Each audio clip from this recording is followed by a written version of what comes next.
The Galactic Academy's third cycle geology class had always been peaceful. Too peaceful, perhaps.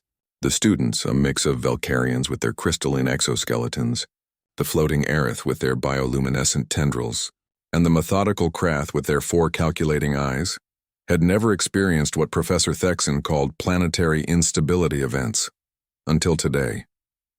Marcus Chen sat in the back row, his head resting on folded arms, chest rising and falling in the steady rhythm of sleep. The human had arrived at the Academy 6 months ago, part of humanity's first exchange program with the Galactic Confederation.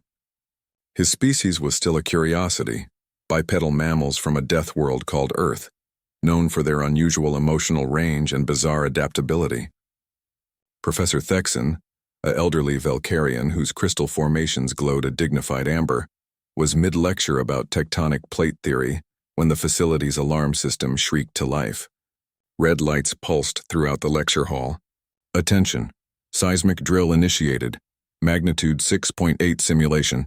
Take cover immediately. The room erupted into chaos. Valkyrian students locked their joints in terror, their crystalline bodies becoming brittle statues.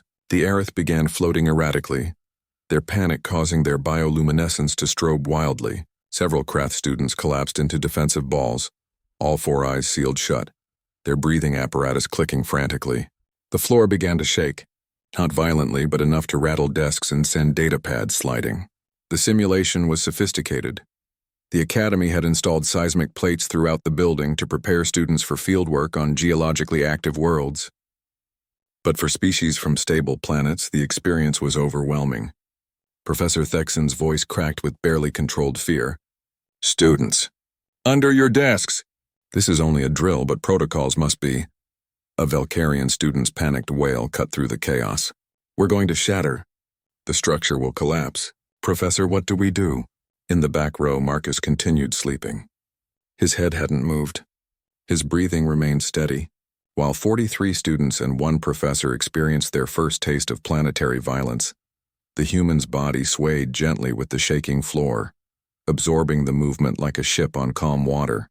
The simulation intensified. A low rumble filled the room. Ceiling panels rattled. The holographic displays flickered and died. An Aerith student, Lisa, floated near Marcus's desk, her tendrils wrapped tightly around herself. Through her species' natural telepathic field, she could sense his mind. What she found there made no sense. Peace. Absolute, dreamless peace.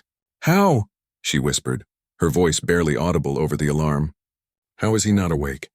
The simulation reached its peak, 45 seconds of sustained shaking, then gradually subsided.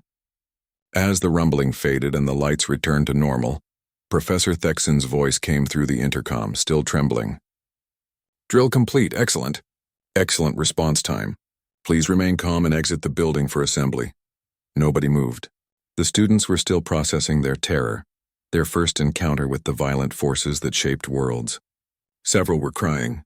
Others remained frozen in their protective positions. Marcus shifted in his sleep, scratched his nose, and settled back down. Lisa drifted closer, her curiosity overcoming her fear. She gently extended a tendril and tapped his shoulder. Marcus? The drill is over.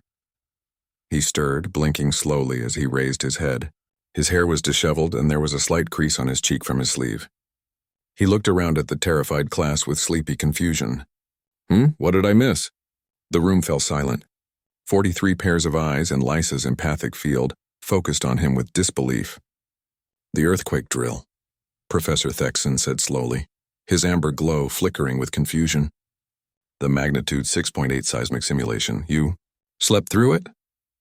Marcus yawned, stretching his arms above his head. Oh, that? Yeah, I thought I felt something. Was that what the shaking was? He glanced around at the overturned desks and traumatized students. Wait, was this your first earthquake drill? First? A Krath student named Vex uncurled slowly, his voice shaking. That was the most terrifying experience of my academic career. The ground moved. The very foundation of reality shifted beneath us. How are you so calm? Marcus rubbed the back of his neck, looking genuinely puzzled. I mean, 6.8 isn't that bad. It's like a medium one. Where I'm from, California, we get those every few years. Had a 7.1 when I was in high school. Slept through most of that one too, actually. My mom was mad because I didn't get under my desk. Slept through a 7.1. Professor Thexen's crystal formations were now glowing a shocked white. That's catastrophic for most structures. Nah, buildings in California are made for it. Earthquake-proof design. You learn to just ride it out. Marcus noticed a Valkyrian student still frozen in fear. Hey, you okay? It was just a drill. Nothing actually fell. The student's voice was barely a whisper. My homeworld has never moved. Not once in 3 billion years. This is unnatural. Understanding dawned on Marcus's face. He looked around the room with new awareness, seeing not just fear but genuine trauma in his classmates' expressions. These weren't students being dramatic. They were people who had just experienced something their species had never evolved to handle. Oh, he said softly. Oh, I'm sorry. I didn't realize. You've never felt an earthquake before, have you? Like ever? Lysa's tendrils flickered a deep blue, her species' color for profound confusion. Marcus, how does your species function? Your world shakes regularly enough that you sleep through it? He shrugged. Evolution, I guess. Earth is super active geologically. Earthquakes, volcanoes, tsunamis, hurricanes. You learn to adapt. My great-grandmother lived in Japan. She said anything under a 5.0 wasn't worth getting out of bed for. Your ancestor lived through multiple planetary instability events? Professor Thexen was now taking notes, his academic curiosity overcoming his shock. And she didn't evacuate her settlement? Tokyo has like 30 million people. You can't evacuate for every tremor. You'd never get anything done. Marcus paused. Wait, is Earth really that unusual? Vex slowly stood, his 4 eyes all focused on the human. Marcus, most civilized worlds in the Confederation are chosen specifically because they are geologically dead. Stable, predictable. Your species evolved on a planet that actively tries to kill you, and you've simply adapted to sleep through it? Marcus thought about it. I mean, when you put it that way, it sounds more impressive than it is. It's just normal for us. That, Professor Thexen said quietly, his glow shifting to a contemplative purple, is precisely what makes it remarkable. The professor looked at his traumatized class, then back at the drowsy human who had just treated their most terrifying drill as an inconvenient nap interruption. In that moment, he understood something fundamental about humanity that the academic profiles had never quite captured. Humans weren't just adaptable. They had evolved on a world so hostile that catastrophe was background noise. They had been forged in chaos and emerged with the ability to simply shrug and keep going. Class dismissed, Professor Thexen announced. Please report to the medical center for stress evaluation. Marcus, please see me after class. As the traumatized students filed out, Marcus approached the professor's desk looking concerned. Am I in trouble for sleeping? Professor Thexen's glow shifted to warm gold, the Valkyrian expression for respect. No, Mr. Chen. I want to know if you'd be willing to assist with future emergency drills. It appears the Academy has severely underestimated what constitutes a challenging environment for humans. Your presence might help calibrate our training programs.